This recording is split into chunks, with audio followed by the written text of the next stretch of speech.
গয়না পরিষ্কার করতে এসে গৃহকর্তার চোখের সামনে 5 লক্ষাধিক টাকার সোনার গয়না হাতিশ করে পালালো দুই দুষ্কৃতী। শুক্রবার সন্ধ্যা রাতের এই ঘটনায় রীতিমতো শোরগোল পড়ে গেছে মালদা জেলার হরিশ্চন্দ্রপুর থানা এলাকা জুড়ে। হরিশ্চন্দ্রপুর সদর এলাকায় এই ঘটনা ঘটায় আতঙ্কে স্থানীয় বাসিন্দারা। ঘটনাটি ঘটেছে হরিশ্চন্দ্রপুরের হাসপাতাল রোড এলাকায়। ঘটনার খবর পেয়ে ওই এলাকায় ছুটে যায় হরিশ্চন্দ্রপুর থানার বিশাল পুলিশ বাহিনী। যদিও ততক্ষণে ওই দুই দুষ্কৃতী এলাকা ছেড়ে পালিয়ে গিয়েছে। পুলিশ ও স্থানীয় সূত্রে জানা যায়, শুক্রবার হরিশ্চন্দ্রপুর হাসপাতাল রোডের বাসিন্দা তথা পাট ব্যবসায়ী পাপ্পু চৌধুরীর বাড়িতে প্রথমে অচেনা দুই ব্যক্তি এসে মোটর সাইকেলে হাজির হয়। তারা পাপ্পু বাবুকে জানায় তাদের কাছে বিশেষ পাউডার বা স্প্রে রয়েছে, যা দিয়ে নিমেষে সোনার গহনা পরিষ্কার হয়ে যাবে। কিন্তু পাপ্পু চৌধুরী ওই দুই ব্যক্তিকে বাড়ি থেকে বের করে দেন।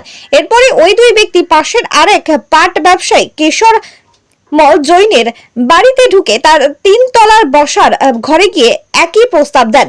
কেশর মলবাবু বিশ্বাস করে তাদের হাতে বেশ কিছু সোনার গহনা পরিষ্কার করার জন্য দেন, কিন্তু গহনা পরিষ্কার করার ছলে নিমেষের মধ্যে ওই গহনাগুলি হাপিস করে দিয়ে চোখের পলকের মধ্যেই তারা দ্রুত বেগে পালিয়ে যায়। বৃদ্ধ কেশর মলের চেঁচামেচিতে বাড়ির লোকজন বেরিয়েও ওই দুই দুষ্কৃতীকে ধরতে পারেননি। খবর দেওয়া হয় হরিশ্চন্দ্রপুরে পুলিশে এবং সমস্ত ঘটনায় রাস্তায় থাকা সিসিটিভি ফুটেজে ধরা পড়েছে বলে খবর। ঘটনার তদন্তে নামে হরিশ্চন্দ্রপুর থানার বিশাল পুলিশ বাহিনী। হরিশ্চন্দ্রপুর থেকে নাজিম আক্তার রিপোর্ট, হিন্দ নিউজ। দুজন আমি বাইক উপরে ছিলাম, দুজন মানে আসলো ওরা নিচ থেকে। তখন আমি দেখলাম যে দুজন আসছে। তখন ও বলছে যে আমি কোম্পানির লোক আছি, আমি পাউডার টাউডার পরিষ্কার করে পাউডার বিক্রি করছি, আর ব্যথার ওষুধ আছে আমার কাছে।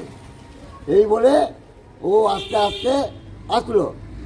আসার পরে ও একটা বাটি নিয়ে পরিষ্কার করলো পাউডার দিয়ে, বলে দেখো কত চকচক হয়ে গেল। কি পরিষ্কার করলো? বাটি।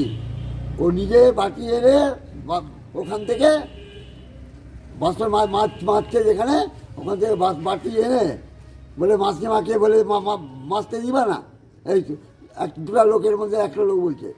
তখন ও বাটিটা মেজে করতে করতে করতে ফের আমার বউ বলে এতে কী পড়া আছে? আমার বউ বলে যে সোনার জিনিস আছে।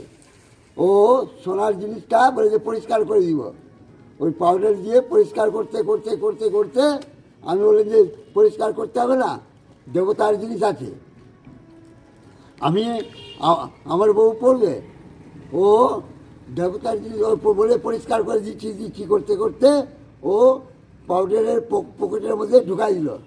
তার মধ্যে ওই ক্যারি ব্যাগের মধ্যে, ছোটো ক্যারি ব্যাগের মধ্যে ওই মারলো, কি বলে পিন মারলো। পিন মানে 8-10টা পিন মেরে দিল। পিনের পরে ও বলছে যে 5-7 মিনিট পরে এটা পরিষ্কার হয়ে যাবে, নাহলে কালো হবে না। কতগুলো সোনা ছিল? কি কি ছিল? মোটামুটি এই ভরি আড়াই ছিল চুড়ি, আর একটা লোড ছিল ওটা মোটামুটি মানে সোনার চেন ছিল? সোনার চেন ছিল? হ্যাঁ, সোনার চেন 15 গ্রামের ছিল ওটা। আর একটা আংটি 5 গ্রামের মতন হবে আংটি। আচ্ছা, তার ওরা নিচে দিয়ে নিয়ে গেল।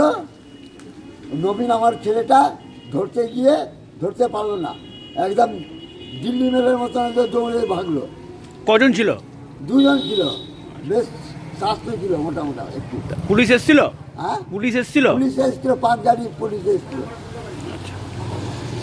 আমার নাম কেশর মল্লিক, হরিশ্চন্দ্রপুর ছিল।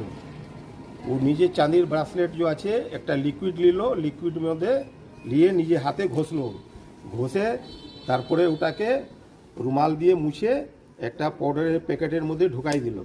বললো কি একে কিছুক্ষণ এই পাউডারের মধ্যে রাখতে হবে, তারপরে নিট অ্যান্ড ক্লিন হয়ে যাবে। ঠিক আছে, কোনো কথা নাই। তারপরে দেখলো কি এখানে কোনো দাল গলবে না, তো আমাকে বলছে কি তাহলে 110 টাকা দাম লাগবে, আপনি একটা লিকুইড নিলেন, ওর সঙ্গে যে আছে একটা পাউডারের প্যাকেট আপনাকে ফ্রি দেবো। মানে আমার কিছু লাগবে না, আমি নিলে আপনাকে ফোন করে নিব, আপনি ফোন নম্বর দিয়ে দেন আমাকে। তো ফোন নম্বর দিল না, ফির এখান থেকে চলে এলো। থেকে কেশর দাদার এখানে গেল, ওখান থেকে শুনছি কি সোনার চেন আর সোনার চুড়ি আর আঙ্গিঠি সব নিয়ে পালাই গেছে ওরা। পুলিশ এসেছিল। আতঙ্কে আছি, সবাই আছে। আজকে ওর বাড়িতে হলো, কালকে আমার বাড়িতে হতে পারে, তারপরে কোনো লোক অন্য লোকের বাড়িতে হতে পারে। আচ্ছা পুলিশ এসেছিল, দেখেছে। একদম চেহারা তো স্পষ্ট দেখাই দিচ্ছে। বাইক আমার বাড়ি থেকেও একটু দূরে রেখেছিল, বাইকের নম্বর দেখাই দিচ্ছে না, চেহারা স্পষ্ট ক্লিয়ার দেখাই দিচ্ছে। প্রশাসনকে এর মধ্যে ওকে খুঁজে বের করতে হবে প্রশাসনকে। প্রশাসন তো চালে একদিনে বের করে নেবে। নাম প্রহ্লাদ কুমার চৌধুরী, হসপিটাল রোড।